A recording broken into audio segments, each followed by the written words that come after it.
স্বাধীনতা সার্বভৌমত্ব রক্ষায় সবকিছুই করা হবে বললেন প্রধানমন্ত্রী। সশস্ত্র বাহিনীর প্রতি কর্মনিষ্ঠায় দায়িত্ব পালনের আহ্বান। তীব্র দাবদাহে পুড়ছে দেশ, শিগগিরই মিলছে না মুক্তি। শিক্ষা প্রতিষ্ঠান বন্ধের সিদ্ধান্তে খুশি শিক্ষক শিক্ষার্থীরা। সনদ বাণিজ্য ও জালিয়াতির ঘটনায় কারিগরি শিক্ষা বোর্ডের চেয়ারম্যানের স্ত্রী সহ চক্রের কয়েক সদস্য গ্রেপ্তার। ওএসডিতে বোর্ডের চেয়ারম্যান। এবং রাজনীতিমুক্ত ক্যাম্পাস দাবিতে বুয়েট শিক্ষার্থীদের নীরব আন্দোলন। ক্লাস পরীক্ষা বর্জন করায় শিক্ষা কার্যক্রমে স্থগিতাদেশ।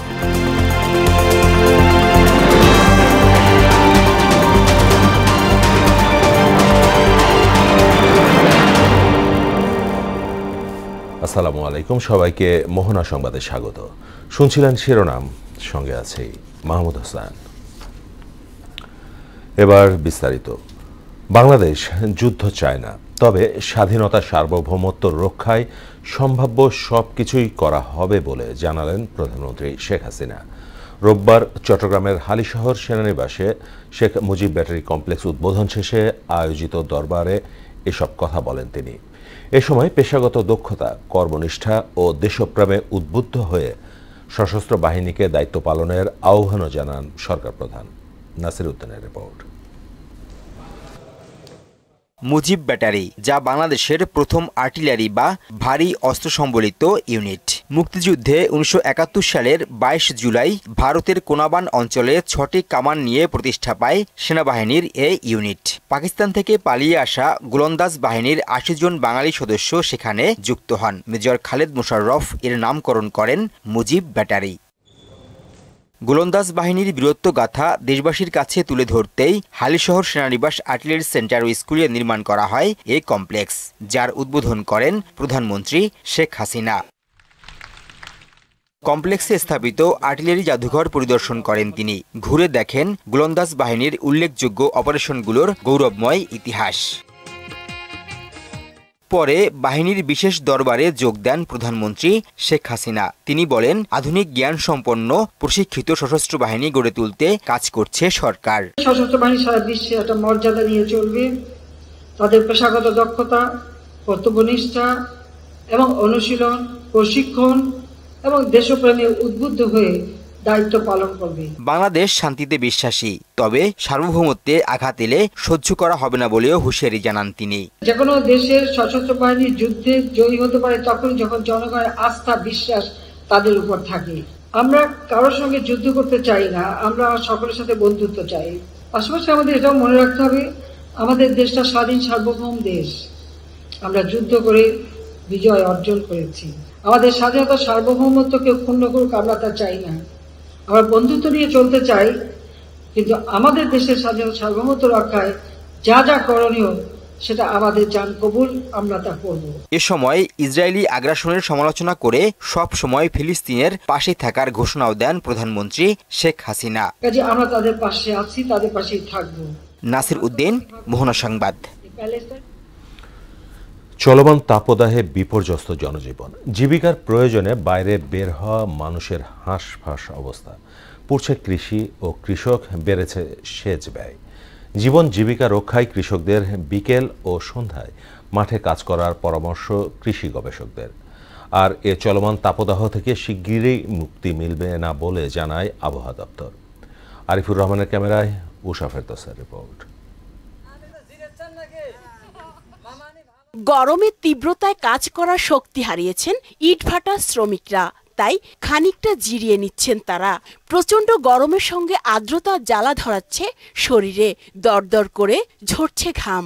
রাত দিনে উচ্চ তাপমাত্রার রেকর্ড ভাঙছে প্রতিদিনই। বেশিক্ষণ কাজ করতে পারছি না শুধু গরমের জন্য। 2-2.5 ঘন্টা কাজ করিয়ে জিরে নাগে। যখন রোদের তাপমাত্রা বেড়ে যায় তখন আমরা গরমের জ্বালা পারি না। টানা তাপ প্রবাহের কবলে কৃষি, ফসলের মাঠ ফেটে চৌচির কৃষকের সোনালী স্বপ্ন।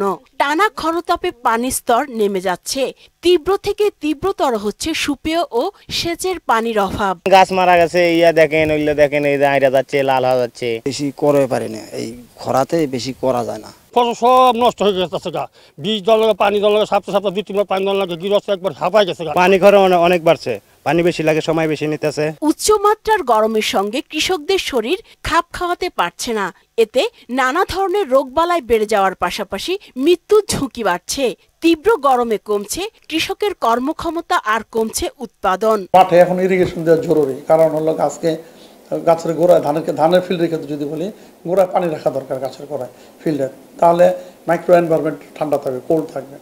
তো এই ক্ষেত্রে ফার্মারকে ওই হাই টেম্পারেচার পিরিয়ডটা দিনের বেলাটা একটু অ্যাভয়েড করতে হবে।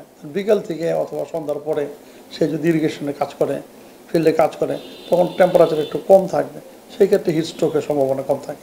আর এ তাপপ্রবাহ শিগগিরই কমছে না বলেও জানায় আবহাওয়া দপ্তর। তাপপ্রবাহের যে অস্বস্তিকর অবস্থা, এই অবস্থাটা আরো বেশ কিছুদিন থাকার সম্ভাবনা রয়েছে। এ ধরনের উষ্ণ আবহাওয়া বন্যা ও ঘূর্ণিঝড়ের মতো প্রাণঘাতী দুর্যোগে রূপ নেয়ার আশঙ্কাও কম নয় বলছেন গবেষকরা। উষা ফেরদৌস, মোহনা সংবাদ, ঢাকা। তাপপ্রবাহের কারণে শিক্ষার্থীদের সুরক্ষায় সরকারি নির্দেশে বন্ধ রয়েছে শিক্ষা প্রতিষ্ঠান। সরকারের এমন সিদ্ধান্তকে সাধুবাদ জানিয়েছেন শিক্ষক শিক্ষার্থীরা। অন্যদিকে নির্দেশ অমান্য করে পাঠদান চলছে এমন প্রতিষ্ঠানেরও হদিশ মিলেছে। এমআর আসাদের রিপোর্ট। ঈদের ছুটি ফুরাবার আগ মুহূর্তে তাপপ্রবাহের কারণে আরও 5 দিনের বন্ধ স্কুল কলেজ। তারপরও ভয় ডরহীন চিত্তে কাঁধে স্কুল ব্যাগ ঝুলিয়ে রাজধানী ঢাকার পথে একাকী নিবিষ্ট মনে হাঁটছে ছোট্ট শিশুটি। কৌতূহল নিয়ে জানতে চাইলে ভাঙা ভাঙা বাক্যে জবাব দিল তার স্কুলে যাওয়ার কারণ। কিছু জানো না? সরকারি নির্দেশনা মেনে রাজধানীর বিভিন্ন স্কুল কলেজের সামনে শিক্ষা কার্যক্রম বন্ধের নোটিশ টাঙানো হয়েছে। তীব্র গরমে হাঁসফাঁস অবস্থার মধ্যে সরকারের এমন সিদ্ধান্তকে সাধুবাদ জানালেন প্রতিষ্ঠান প্রধানরা। সরকারের এই দিক নির্দেশনাকে আমরা অনেক সাধুবাদ জানাচ্ছি। বিশেষজ্ঞরা ওনারা বলছেন যে স্কুলগুলো বন্ধ রাখার সরকারকে পরামর্শ দিয়েছেন, সরকার সেই পরামর্শ মেনে স্কুল বন্ধ রাখার সিদ্ধান্ত নিয়েছে। অনলাইন ক্লাসের করে দিয়েছি। আজকে সকাল 9টা থেকে আমাদের 1টা পর্যন্ত অনলাইন ক্লাস চলছে এবং এইভাবে ধারাবাহিক চলবে। শিক্ষার্থীরাও খুশি, তবে উচ্চ মাধ্যমিক পরীক্ষার ফর্ম পূরণের জন্য অফিস কার্যক্রম চলছে বলে জানায় তারা। বাসা তো টিকেই যাচ্ছে না, বাইরে তো বের হওয়া দূরের কথা। আমি মনে করি যে একবার অত্যন্ত সঠিক চিন্তা ভাবনা সরকারের। অফিসের ইটি আছে, বেতন টেতন, তারপর আপনার প্র্যাকটিক্যাল যেসবই আছে এইসব আর কি সব খোলা আছে। নির্দেশনা অমান্য করে শিক্ষা কার্যক্রম চলছে এমন প্রতিষ্ঠানের দেখাও মিলেছে রাজধানীতে। এক্ষেত্রে নিজেদের অসহায়ত্বের কথা জানালেন অভিভাবকরা। আমাদের জন্য কষ্ট, বাচ্চাদের জন্য কষ্ট, কিন্তু এখন যেহেতু মাদ্রাসা খোলা আমাদের তো আসতেই হবে। আমাদের একটু যাওয়া আসার কষ্ট হচ্ছে, ওদের তো ভিতরে কোনো সমস্যা হচ্ছে না ক্লাসে। প্রতিষ্ঠান খোলা রাখার পক্ষে যুক্তি তুলে ধরলেন মাদ্রাসার অধ্যক্ষ। জানান শিক্ষার্থীদের সুস্থ রাখতে পর্যাপ্ত ব্যবস্থা নেওয়া হয়েছে। যদি কোনো বাচ্চার শারীরিক অবস্থা ভালো না থাকে তাকে অবশ্যই পাঠানোর দরকার নেই, আর যার বাচ্চা শারীরিক অবস্থা ফিট আছে তাকে আপনারা পাঠান। ভবিষ্যৎ প্রজন্মের সুরক্ষায় গ্রীষ্মের এমন খরতাপে সরকারের নির্দেশ অমান্য করার সুযোগ নেই বলে মনে করেন সচেতন মানুষ। এমআর আসাদ, মোহনা সংবাদ, ঢাকা। সনদ বাণিজ্য ও জালিয়াতির ঘটনায় সন্দেহের তালিকায় থাকা কারিগরি শিক্ষা বোর্ডের চেয়ারম্যান মোহাম্মদ আলী আকবর খানকে ওএসডি করে অধিদপ্তরে ন্যস্ত করা হয়েছে। জিজ্ঞাসাবাদে অভিযোগের সত্যতা পাওয়া গেছে বলে জানান ঢাকা মহানগর পুলিশের অতিরিক্ত কমিশনার ও গোয়েন্দা প্রধান মোহাম্মদ হারুনার রশিদ। এর আগে সনদ বাণিজ্যে জড়িত থাকার অভিযোগে গ্রেপ্তার হন তার স্ত্রী শেহেলা পারভিন। তাকে উত্তরা থেকে আটক করে ডিবি। এর আগে রোববার রাজধানীর মিন্টো রোডে ডিএমপি মিডিয়া সেন্টারে আয়োজিত সংবাদ সম্মেলনে জাল সার্টিফিকেট তৈরির চক্রের সঙ্গে জড়িত অভিযোগে কারিগরি শিক্ষা বোর্ডের চেয়ারম্যানের স্ত্রী শেহেলা পারভিন সহ বেশ কয়েকজনকে গ্রেপ্তারের খবর জানায় ডিবি। আরও জানাচ্ছেন কাজী এহসান বিদ্দিদার। জাল সনদ তৈরি ও সরবরাহের অভিযোগে গ্রেফতার হয়েছেন বাংলাদেশ কারিগরি শিক্ষা বোর্ডের চেয়ারম্যানের স্ত্রীসহ কয়েকজন। ডিবি লালবাগ বিভাগের অভিযানে গ্রেফতার হন তারা। আমরা যে কয়েকজনকে গ্রেফতার করেছি, 3 জন 164 করেছে। চেয়ারম্যানের বউকে আমরা জিজ্ঞাসাবাদ করেছি, সেও বলেছে তার সাথে ওই যে সিস্টেম অ্যানালিস্টের যোগাযোগ ছিল এবং লেনদেন ছিল এবং সেটা স্বীকার করেছে। গ্রেফতারের পর তাদের দেয়া তথ্যের ভিত্তিতে বিপুল পরিমাণ জাল সার্টিফিকেট, মার্কশিট, রেজিস্ট্রেশন কার্ড ও প্রবেশপত্র এবং সার্টিফিকেট মার্কশিট তৈরির সরঞ্জাম উদ্ধার করা হয়। ডিবি প্রধান জানান, এই ঘটনার সঙ্গে যারাই জড়িত থাক না কেন কাউকে ছাড় দেওয়া হবে না। তথ্য উপাত্তে যদি চেয়ারম্যানের সংশ্লিষ্টতা থাকার প্রমাণ পাওয়া যায় তাহলে তাকেও জিজ্ঞাসাবাদ করা হবে। বাংলাদেশের বিভিন্ন উপজেলা, জেলা এই যে পরিচালক প্রিন্সিপালগণ সম্পূর্ণ অবৈধ অনৈতিক শিক্ষার্থীদের রেজিস্ট্রেশন রোল নাম্বার রেজাল্ট পরিবর্তন নাম জন্ম তারিখ সংশোধন করে তারা হোয়াটসঅ্যাপের মাধ্যমে টাকার বিনিময়ে কম্পিউটার অপারেটর সিস্টেম অ্যানালিস্টদের সাথে এই কাজগুলি তারা করে আসছে। এই ধরনের অপকর্মে জড়িত 30 থেকে 35 জনকে শনাক্ত করা হয়েছে বলেও জানান তিনি। আরও 30-35 জন মানে কর্মকর্তা রয়েছে যারা সরাসরি এইগুলি ক্রয় এবং বিক্রয়ের সাথে জড়িত, তাদের নাম নাম্বার আমি পেয়েছি, তাদের শীঘ্রই আমরা গ্রেপ্তার করব। কাজী ইহসান বিন দিদার, মোহনা সংবাদ, ঢাকা। 2 দিনের সফরে আজ ঢাকায় আসেন কাতারের আমির Sheikh Tamim bin Hamad Al Thani. তার এই সফরে 11টি দলিল সই হওয়ার সম্ভাবনা আছে বলে জানিয়েছেন পররাষ্ট্রমন্ত্রী ডক্টর হাসান মাহমুদ। রোববার পররাষ্ট্র মন্ত্রণালয়ে সংবাদ সম্মেলনে তিনি জানান 11টি দলিলের মধ্যে 6টি চুক্তি ও 5টি সমঝোতা স্মারক রয়েছে। মন্ত্রী বলেন, কাতার বাংলাদেশের জন্য জ্বালানি আমদানির অন্যতম গুরুত্বপূর্ণ উৎস। আমিরের সফরের সময় বাকিতে তেল কেনার প্রস্তাবও দেয়া হতে পারে। এছাড়া মিরপুরের কালশী এলাকায় বালুর মাঠে নির্মিতব্য পার্ক এবং মিরপুর ইসিবি চত্বর থেকে কালশী উড়াল সেতু পর্যন্ত সড়কটি কাতারের আমিরের নামে নামকরণ করা হবে। মধ্যপ্রাচ্যে বাংলাদেশের অন্যতম শ্রম বাজার, যেখানে প্রায় 4 লক্ষ বাংলাদেশি কাজ করছে। পাশাপাশি বিপুল পরিমাণ সার্বভৌম তহবিলের অধিকারী কাতার বাংলাদেশের জন্য একটি সম্ভাবনাময় বিনিয়োগের উৎস হিসেবে বিবেচিত। যেহেতু কাতার পেট্রোলিয়াম এবং প্রাকৃতিক গ্যাস সমৃদ্ধ একটি দেশ, সুতরাং এই বিষয়টি স্বাভাবিকভাবে অত্যন্ত গুরুত্ব সহকারে আলোচিত হবে এবং আমাদের দেশের এনার্জি মিক্স সেটি আরও বাড়ানোর ক্ষেত্রে এবং এনার্জি সিকিউরিটি এনশিওর করার ক্ষেত্রে আমি মনে করি এই সফর অত্যন্ত গুরুত্বপূর্ণ ভূমিকা পালন করবে। চলতি বোরো মৌসুমে অভ্যন্তরীণ বাজার থেকে 17 লাখ টন ধান ও চাল কিনবে সরকার। এর মধ্যে 5 লাখ টন ধান, 11 লাখ টন সেদ্ধ চাল, 1 লাখ টন আতপ চাল সংগ্রহের লক্ষ্যমাত্রা নির্ধারণ করা হয়েছে। রোববার সচিবালয়ে খাদ্য পরিকল্পনা ও পরিধান কমিটির বৈঠক শেষে খাদ্যমন্ত্রী সাধন চন্দ্র মজুমদার সাংবাদিকদের এ তথ্য জানান। প্রতি কেজি বোরো ধানের সংগ্রহ মূল্য নির্ধারণ করা হয়েছে ধান 32 টাকা, সেদ্ধ চাল 45 টাকা এবং আতপ চাল 44 টাকা। একই সঙ্গে 34 টাকা দরে 50,000 টন গম কেনারও সিদ্ধান্ত নিয়েছে কমিটি। আগামী 7 মে থেকে ধান সংগ্রহ শুরু হবে বলে জানিয়েছে মন্ত্রী। শিক্ষার্থীদের নীরব প্রতিবাদে স্থবির বুয়েটের শিক্ষা কার্যক্রম। রাজনীতিমুক্ত ক্যাম্পাসের দাবিতে একের পর এক পরীক্ষা বর্জন করছে শিক্ষার্থীরা। এতে পুরোপুরি থমকে গেছে একাডেমিক কার্যক্রম। তবে এ বিষয়ে ক্যামেরার সামনে কথা বলতে রাজি না শিক্ষার্থী ও বুয়েট কর্তৃপক্ষ। রিপোর্ট করছেন এম এ আজিম। ছাত্র রাজনীতি বন্ধের দাবিতে উত্তপ্ত বুয়েটে এখন শুনশান নীরবতা। একের পর এক গুরুত্বপূর্ণ পরীক্ষা অনুষ্ঠিত হলেও অংশ নিচ্ছেন না শিক্ষার্থীরা। ছাত্র রাজনীতি চলবে, আদালতের এমন আদেশ নিয়ে ক্যাম্পাসে ছাত্রলীগ নেতাদের প্রবেশের পর শিক্ষার্থীদের এমন নীরব প্রতিবাদ। বুয়েটে যে কোনো ধরনের সাংগঠনিক রাজনীতি আমরা চাই না দেখে আমাদের এই আন্দোলন বা পরীক্ষা বর্জন সবকিছু এই কারণেই করা হচ্ছে। তবে বিষয়টি নিয়ে মুখ খুলতে চান না অধিকাংশই। পরিস্থিতি যে স্বাভাবিক নয় তা স্পষ্ট হয়ে ওঠে কথা বলার চেষ্টা করলে। ইন্টারভাল 18 পক্ষ থেকে বলা হয়েছে, তো ওখানে আর কি অফিসিয়ালি পাওয়া যাবে, মানে আমাদের পুরো ব্যাচের বিবৃতি ওখানে দেওয়া আছে। তো আমরা মানে আলাদাভাবে আর কি বলতে চাচ্ছি না কিছু। 12টা 20-এ আমার গাড়িটা, ওরা 12টা 20 বাইজা গেছে, এখনো আমার কাছে স্টুডেন্ট যাওয়ার জন্য কোনো লোক আসেনি। না, ইন্টারেস্টেড না অ্যাকচুয়ালি।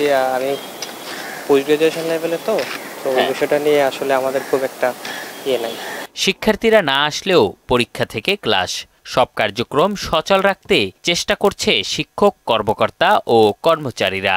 পরীক্ষা বর্জন শব্দটা আসলে একাডেমিকলি কারেক্ট হয় না, কারণ আমরা যেটা দেখি যে এই পাশ থেকে আমরা পরীক্ষা চলছে, যে প্রশ্ন আসতেছে, এখন স্টুডেন্ট আসতেছে কিনা এটা হচ্ছে তাদের উপর। এখানে এই পাশ থেকে আমাদের মধ্যে কোনো কমেন্টস নেই। আমার কাছে সবকিছু স্বাভাবিকই আছে। ছাত্ররা ছাত্রদের মতো এসে এখান থেকে রেজিস্ট্রেশন কার্ড নিচ্ছে আমাদের কাছ থেকে। ওরা তো আমাদের কার্যক্রমটা আমরা দিকে বলে দিচ্ছি। তবে বিষয়টি নিয়ে একাধিকবার যোগাযোগের চেষ্টা করলেও কথা বলেননি উপাচার্য। গেল 16 ও 18 এপ্রিল দুটি পরীক্ষা অনুষ্ঠিত হলেও শিক্ষার্থীরা তা বর্জন করেছে। একের পর এক পরীক্ষা বর্জনে বাংলাদেশ প্রকৌশল বিশ্ববিদ্যালয় বুয়েটে এখন থমথমে অবস্থা বিরাজ করছে।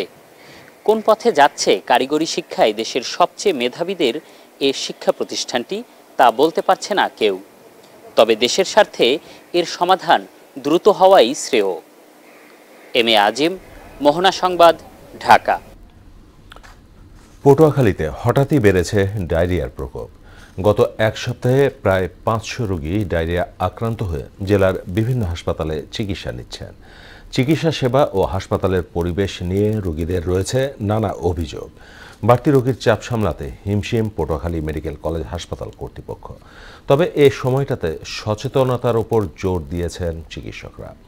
পটুয়াখালী থেকে খোকন হাওলাদারের তথ্য আরও জানাচ্ছেন শারমিন স্বর্ণা। গরমের সঙ্গে পাল্লা দিয়ে পটুয়াখালী সহ দক্ষিণাঞ্চলে বাড়ছে ডায়রিয়া রোগীর সংখ্যা। গত এক সপ্তাহে 523 জন রোগী ডায়রিয়া আক্রান্ত হয়ে পটুয়াখালী মেডিকেল কলেজ হাসপাতাল ও বিভিন্ন উপজেলা স্বাস্থ্য কমপ্লেক্সে ভর্তি হয়েছে। এছাড়া বাড়িতে চিকিৎসা নিচ্ছেন এমন রোগীর সংখ্যাও কম নয়। আমার মেয়ে ওকে ভর্তি করাইছি আজকে 3 দিন হয়েছে। কালকে ভর্তি করা যারা আছে সেলান টেলান লাগাই দিয়ে গেছে। রোগীর চাপে পটুয়াখালী মেডিকেল কলেজ হাসপাতালে এখন তিল ধারণের ঠাঁই নেই। হাসপাতালের মেঝে থেকে শুরু করে বারান্দা সবখানেই রোগীদের চিকিৎসা দেওয়া হচ্ছে। এক টেবিলে 2টা বাচ্চা, একটা বাচ্চাকে রাখা যায় না। কোথায় হাঁটা যায় না রোগীর জন্য। গরমের এই সময় বৃদ্ধ শিশুরা বেশি আক্রান্ত হয়। এ কারণে বাহিরের খাবার থেকে শিশুদের দূরে রাখতে পরামর্শ দিয়েছেন এই চিকিৎসক। হাত পরিষ্কার পরিচ্ছন্ন থাকে না বা তারা নিজেদের পার্সোনাল যেটা হাইজিন বলে সেটার ব্যাপারে তাদের কনসাসনেসটা কম থাকে এবং তাদের এই যে বিভিন্ন ধরনের খাবার, বাইরে খাবার, তাদের নিজেদের কনসাসনেস কম থাকা, এইগুলো হচ্ছে তাদের আক্রান্ত হওয়ার মূল কারণ। বিভিন্ন স্থান থেকে রোগী আসায় চাপ একটু বেশি, তবে রোগীদের সেবায় চিকিৎসকরা সর্বদা নিয়োজিত রয়েছে বলে জানিয়েছেন হাসপাতালের তত্ত্বাবধায়ক। দৈনন্দিন যে খাদ্য তালিকায় হয়তো খাবারটা বাসি হয়ে যাচ্ছে এবং এর কারণেই কিন্তু ইদানিং এই ডায়রিয়ার প্রবণতাটা বেশি হচ্ছে। তো আমাদের মূলত এখন চ্যালেঞ্জ যেটা যে আমাদের এই রোগীর সেবা দিতে গিয়ে আমাদের এটা মূলত 250 শয্যা বিশিষ্ট হাসপাতাল, কিন্তু আমাদের এই যে 500-রও অধিক রোগী বিভিন্ন রোগ নিয়ে এখানে ভর্তি আছে। তো রোগীদের শয্যা দেওয়াটাই আমাদের এখন মূলত একটা চ্যালেঞ্জ। গরমের এই সময়টা শিশু ও বৃদ্ধদের বাড়তি যত্নেরও পরামর্শ দিয়েছেন চিকিৎসকরা। শারমিন স্বর্ণা, মোহনা সংবাদ। রাজধানীর রূপনগরে প্রাইভেট কারের ভেতরে 4 বছরের এক শিশুকে ধর্ষণ করার অভিযোগ পাওয়া গেছে। এ ঘটনায় ধর্ষণের অভিযোগে 5ম শ্রেণীর এক শিক্ষার্থীকে গ্রেপ্তার করেছে পুলিশ। রূপনগর থানার অফিসার ইনচার্জ আব্দুল মজিদ ঘটনার সত্যতা স্বীকার করে বলেন, রূপনগর 20 নম্বর রোডের এক অটোরিকশা চালকের শিশুকন্যাকে ধর্ষণের অভিযোগ পাওয়া মাত্র ঘটনাস্থলে গিয়ে পুলিশ পরিস্থিতি শান্ত করে। ধর্ষণের শিকার শিশুটিকে উদ্ধার করে ঢাকা মেডিকেল কলেজ হাসপাতালে পাঠানোর পর শিশুটি মারা গেছে এমন গুজব ছড়িয়ে পড়লে পরিস্থিতি আরও উত্তপ্ত হয়। বর্তমানে শিশুটির চিকিৎসা চলছে বলেও জানান ওসি। এ ঘটনায় মামলা প্রক্রিয়াধীন আছে। আমরা জানতে পারি যে একটা শিশু বাচ্চা, 4 বছরের একটি শিশু বাচ্চা আর একটা শিশু বাচ্চা কর্তৃক ধর্ষিত হয়েছে। উক্ত সংবাদ প্রাপ্ত হইয়া আমার পুলিশ আমরা যাই, সেখানে যাইয়া আমরা ওই বাচ্চাটাকে যে ছেলেটা ধর্ষণ করছে ওই ছেলেটাকে আমরা নিজে হেফাজতে নিই। এই ছেলেটা 12 বছর বয়স, সে রাজশাহীতে থাকে, 5ম শ্রেণীর ছাত্র। আগামীকাল তার এই চাচার বাড়িতে বিবাহ উপলক্ষে সে রাজশাহী থেকে ঢাকাতে বেড়াতে আসছে। বিগত সংসদ নির্বাচনে যে ধরনের ব্যবস্থা নেওয়া হয়েছিল এবারও একই ব্যবস্থা নেওয়া হবে বলে জানিয়েছেন নির্বাচন কমিশনার মোহাম্মদ আলমগীর। উপজেলা নির্বাচন উপলক্ষে নারায়ণগঞ্জে জেলা প্রশাসন সম্মেলন কক্ষে রিটার্নিং অফিসার, সহকারী রিটার্নিং অফিসার ও নির্বাচন সংশ্লিষ্ট ব্যক্তিবর্গের সাথে মতবিনিময় শেষে একথা বলেন তিনি। উপজেলা নির্বাচন শান্তিপূর্ণ করতে প্রশাসন, আইন শৃঙ্খলা বাহিনী ও অন্যান্য বিভাগ ব্যবস্থা নিয়েছে বলেও জানান তিনি। সংসদ নির্বাচনে যেরকম ব্যবস্থা নেওয়া হয়েছে ঠিক একই রকম ব্যবস্থা নেওয়া হবে। এখানে কে কার আত্মীয় নয়, এটা আমাদের কাছে কোনো বিবেচ্য বিষয় নয়। আমাদের এখানে বিবেচ্য বিষয় হলো যে উনি ক্যান্ডিডেট কিনা এবং ক্যান্ডিডেট ওনার যেগুলো আইনগত অধিকার আছে উনি সমান ভাবেন। যেগুলো করার অধিকার নাই, উনি যারই আত্মীয় হন না কেন তার বিষয়ে কোনো ছাড় দেওয়ার কোনো সুযোগ নাই। রাজধানীর খিলগাঁও রেলগেটে চলন্ত ট্রেন থেকে নামার সময় ট্রেনের চাকায় কাটা পড়ে বিচ্ছিন্ন হয়েছে তেল, গ্যাস, খনিজ সম্পদ ও বিদ্যুৎ বন্দর রক্ষা জাতীয় কমিটির সদস্য সচিব অধ্যাপক আনু মোহাম্মদের বাঁ পায়ের 5 আঙ্গুল। ঢাকা মেডিকেল কলেজ হাসপাতালে তিনি যে চিকিৎসকের তত্ত্বাবধানে রয়েছেন তিনি জানান আঙ্গুলগুলো রাখা সম্ভব হবে না। রোববার ঢাকা মেডিকেলের burn and plastic surgery institute প্রধান অধ্যাপক ডাক্তার বিধান সরকার একথা জানান। পরিকল্পিত নগর বনায়ন নিশ্চিত করতে পারলেই তাপমাত্রা 3 থেকে 4 ডিগ্রি সেলসিয়াস কমবে বলে জানিয়েছেন বন, পরিবেশ ও জলবায়ু পরিবর্তন মন্ত্রী সাবের হোসেন চৌধুরী। রোববার বিকেলে আগারগাঁয়ে বঙ্গবন্ধু আন্তর্জাতিক সম্মেলন কেন্দ্রে ন্যাশনাল অ্যাডাপশন প্ল্যান শীর্ষক আন্তর্জাতিক সম্মেলন নিয়ে সংবাদ সম্মেলনে এমন মন্তব্য করেন তিনি। মন্ত্রী বলেন, বিশ্বে প্রথম বাংলাদেশ ক্লাইমেট ডেভেলপমেন্ট পার্টনারশিপ গঠন করতে যাচ্ছে সরকার। এর মাধ্যমে জলবায়ু পরিবর্তন মোকাবেলায় অংশীজনরা সম্মিলিতভাবে কাজ করতে পারে বলেও জানান তিনি। মিয়ানমারের রাখাইনে সংঘাতময় পরিস্থিতিতে বাংলাদেশের জলসীমায় কোস্টগার্ডের টহল জোরদার করা হয়েছে, জানিয়েছেন কোস্টগার্ড মহাপরিচালক রিয়ার অ্যাডমিরাল মীর এরশাদ আলী। কক্সবাজারের টেকনাফ ও সেন্ট মার্টিন দ্বীপের জলসীমা পরিদর্শন শেষে তিনি একথা বলেন। রোহিঙ্গা অনুপ্রবেশ রোধে কোস্টগার্ডের জনবল এবং জলযান বৃদ্ধি করা হয়েছে বলেও জানান তিনি। রাখাইনের সংঘর্ষ বাংলাদেশের জন্য কোনো হুমকি নয় বলেও জানান কোস্টগার্ড মহাপরিচালক। 3 গুণ পরিমাণ আমাদের এখানে জলযানের সংখ্যা বৃদ্ধি করেছে, টহল জলযান। সো নাফ রিভারের ভিতরে আমি আপনাদেরকে দৃঢ় কণ্ঠে বলতে পারি, দ্ব্যর্থহীন ভাষায় বলতে পারি যে এখানে আমাদের বর্ডার আসলে সুরক্ষিত। আমরা এখানে যে কোনো ধরনের কোনো অবৈধ অনুপ্রবেশ থেকে শুরু করে অবৈধ কর্মকাণ্ড থেকে শুরু করে সব কিছুর ব্যাপারে আমাদের অবস্থান অত্যন্ত দৃঢ়। আমি আপনাদেরকে এটুকু বলে আশ্বস্ত করতে পারি যে এখান দিয়ে ধরনের কর্মকাণ্ডের ব্যাপারে আমাদের প্রস্তুতি আছে। কুষ্টিয়ার সীমান্ত উপজেলা দৌলতপুরে কোনো ফায়ার স্টেশন নেই। এতে আগুন আতঙ্কে দিন পার করেন উপজেলার লাখো মানুষ। গণদাবি বিবেচনায় শিগগিরই উপজেলায় ফায়ার স্টেশন নির্মাণের আশ্বাস দিয়েছে কর্তৃপক্ষ। কুষ্টিয়া থেকে মঞ্জারুল ইসলাম খোকনের তথ্যে আরও জানাচ্ছেন আফরিন পপি। ব্যবসা বাণিজ্য, কলকারখানা, শিক্ষা প্রতিষ্ঠান সহ বিভিন্ন স্থাপনায় সমৃদ্ধ দেশের অন্যতম বৃহৎ উপজেলা কুষ্টিয়ার দৌলতপুর। সীমান্ত ঘেঁষা পদ্মাপাড়ের এই উপজেলায় কোনো ফায়ার সার্ভিস স্টেশন না থাকায় অগ্নিকাণ্ডের ঝুঁকিতে সাধারণ মানুষ। ফায়ার সার্ভিস না থাকায় প্রায়ই অগ্নিকাণ্ডের ঘটনায় গবাদি পশু ও মানুষ দগ্ধ হয়ে মারা যাওয়ার ঘটনা ঘটে। 2022 সালে জমি নির্ধারণ হলেও অজ্ঞাত কারণে শুরু হয়নি ফায়ার স্টেশনের নির্মাণ কাজ। দৌলতপুর যেহেতু বৃহৎ একটা উপজেলা, সে জায়গায় অনেক দুর্ঘটনা প্রতি বছর ঘটে। কোনো ফায়ার সার্ভিস নাই, তো আমরা অনুরোধ করতেছি যে এখানে একটা ফায়ার সার্ভিস হওয়া উচিত। ফায়ার সার্ভিসটা দৌলতপুরবাসীর দীর্ঘদিনের প্রাণের দাবি। আমাদের এখানে প্রায় অগ্নিকাণ্ড ঘটে, যে অগ্নিকাণ্ডে বিভিন্ন জায়গায় দেখা যাচ্ছে গবাদি পশু, তারপরে ফসলাদি অনেক কিছু বাড়িঘর ক্ষয়ক্ষতি হয়ে যায়। সব জটিলতা কেটে গেছে দাবি করে সংশ্লিষ্ট মন্ত্রণালয়ের অনুমোদন পেলেই ফায়ার স্টেশনের নির্মাণ কাজ শুরু হবে বলে জানালেন এই কর্মকর্তা। ফায়ার স্টেশন স্থাপনের নিমিত্তে অধিদপ্তরের প্রতিবেদন এবং বিভিন্ন রেকর্ডপত্র প্রদান করা হয়েছে। মন্ত্রণালয় থেকে অনুমোদন পাওয়া গেলে আমরা অতি শীঘ্রই উক্ত জায়গায় ফায়ার স্টেশন স্থাপন করব। ফায়ার স্টেশনটি বাস্তবায়নে জোর দাবি জানিয়েছেন উপজেলার বিভিন্ন শ্রেণী পেশার মানুষ।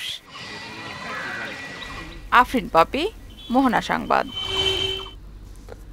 সুনামগঞ্জের 12 উপজেলার 137টি হাওরে এ বছর বোরো ধানের বাম্পার ফলনে হাসি ফুটেছে কৃষকের মুখে। 1 সপ্তাহের মধ্যেই সোনার ধান ঘরে তোলার আশা করছেন তারা। চলতি বছর হাওরে 9,13,400 মেট্রিক টন চাল উৎপাদনের আশা করছে কৃষি বিভাগ। সুনামগঞ্জ থেকে কুলেন্দ্রশেখর দাসের তথ্যে তানজিদ ভুইয়ার রিপোর্ট। চলতি মৌসুমে সুনামগঞ্জ হাওরে 10 লাখ কৃষক বোরো ধানের আবাদ করেছেন। গতবারের চেয়ে এবার লক্ষ্যমাত্রার 262 হেক্টর বেশি জমিতে বোরো ধানের চাষ হয়েছে। আল্লাহ দিলে যাও হয়েছে, আল্লাহ শুক্রিয়া, খুব ভালো ধান আছে। ধান তো দেখা যায় খুব ভালো হয়েছে, এখন তো দিন বাদান পালা থাকে, আতে তো আমরা শান্তিমতো ধানটা গড়ে নিতে পারি। বর্তমানে ফসল অনেক ভালো হয়েছে, আল্লাহ যা দিচ্ছেন ভালো দিচ্ছেন, বাকি দিন তো আল্লাহ ভালো রাখেন। ফলন ভালো হওয়ায় বেজায় খুশি চাষিরা। এক সপ্তাহের মধ্যে পুরোদমে ধান কাটা শুরু হবে। যদি ভাতর ঋতুর না হয় তে কৃষকরা খুশি, আর যদি ভাতর ঋতুর দেয় তো ধান করে নিতে পারতাম। অন্য বছর থেকে এই বছর একটু আল্লাহ রহমতে একটু বেশি ভালো হয়েছে। আমরা ছেলে মেয়ে নিয়ে আমরা খুশি আনন্দিত আছি। ফসলটা ভালো হয়েছে, আর মনে হয় খরা ফুকনা দিন দেয় আমরা নিশ্চিত হাটটা ধান তুলি যাবো। আবহাওয়া অনুকূলে থাকলে মে মাসের প্রথম সপ্তাহের মধ্যে শতভাগ ধান কাটা শেষ হবে বলে জানায় কৃষি বিভাগ। আবহাওয়া যদি অনুকূলে থাকে আমাদের আগামী 5ই মে 2024-এর মধ্যে সুনামগঞ্জ জেলার হাওরের শতভাগ ধান কর্তন সম্পন্ন হবে এবং আমাদের যে লক্ষ্যমাত্রা, আমাদের উৎপাদনের লক্ষ্যমাত্রা 9,13,400 মেট্রিক টন চাল, আমরা আশা করছি আমাদের লক্ষ্যমাত্রার চেয়ে আমরা বেশি আমাদের উৎপাদন হবে এবং যার বাজার মূল্য 4,110 কোটি টাকার মতো। এবার সুনামগঞ্জে 9,13,400 মেট্রিক টন চাল উৎপাদনের লক্ষ্যমাত্রা ধরা হয়েছে, যার বাজার মূল্য 4,110 কোটি টাকা। তানজিদ ভুইয়া, মোহনা সংবাদ। এবারে খেলার খবর। নাজমুল হোসেন শান্ত ও রাকিবকে পেছনে ফেলে বাংলাদেশ ক্রীড়া লেখক সমিতির বিএসপির বর্ষসেরা ক্রীড়াবিদ নির্বাচিত হয়েছেন দেশের দ্রুততম মানব Imranur Rahman. Are popular choice award জিতলেন জাতীয় ফুটবলার শেখ মোরসালি। 1964 সাল থেকে সেরা ক্রীড়াবিদ ও ক্রীড়া সংশ্লিষ্টদের পুরস্কৃত করে আসছে সংগঠনটি। তারই ধারাবাহিকতায় রাজধানীর একটি হোটেলে জমকালো অনুষ্ঠানের মাধ্যমে 2023 সালে সেরাদের পুরস্কার তুলে দেয় বিএসপিএ সভাপতি রেজওয়ানুজ্জামান রাজীব, সাবেক যুব ও ক্রীড়া প্রতিমন্ত্রী জাহিদ আহসান রাসেল ও স্কয়ার টয়লেটিজের ব্যবস্থাপনা পরিচালক অঞ্জন চৌধুরী। খেলা বাড়াইতে পারি অলিম্পিকে, South championship, South Games, Asian ইনডোরে, তো ইনশাল্লাহ আমার মোটিভেট করে তো আরো বাড়া করে লাগে আমার দেশে লাগে আর এই স্টেপে এবার আইতাম। চেষ্টা থাকবে আরো ভালো করার জন্য। আমি খুবই হ্যাপি যে মানুষ আমাকে সুন্দরভাবে ভোট দিয়েছে। তো আমি আসলে সবার আশার প্রতিদান দিচ্ছি। দেখে ভালো লাগছিল, অন্য স্পোর্টস যারা আছে, অন্য ডিসিপ্লিন যারা আছে সেখান থেকেও বাকিরা উঠে আসছেন। তার মানে আমাদের সবাই স্পোর্টস ফলো করছেন। শেষ করব মোহনা সংবাদ, যাবার আগে শিরোনামগুলো আবার।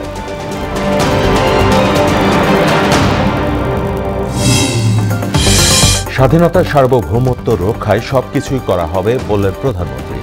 সশস্ত্র বাহিনীর প্রতি কর্মনিষ্ঠায় দায়িত্ব পালনের আহ্বান।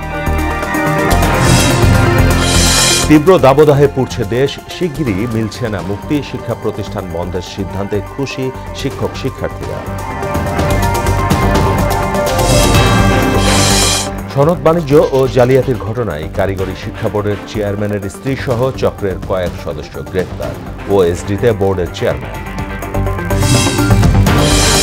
এবং রাজনীতিমুক্ত ক্যাম্পাস দাবিতে বুয়েট শিক্ষার্থীদের নীরব আন্দোলন, ক্লাস পরীক্ষা বর্জন করায় শিক্ষা কার্যক্রমে স্থবিরতা।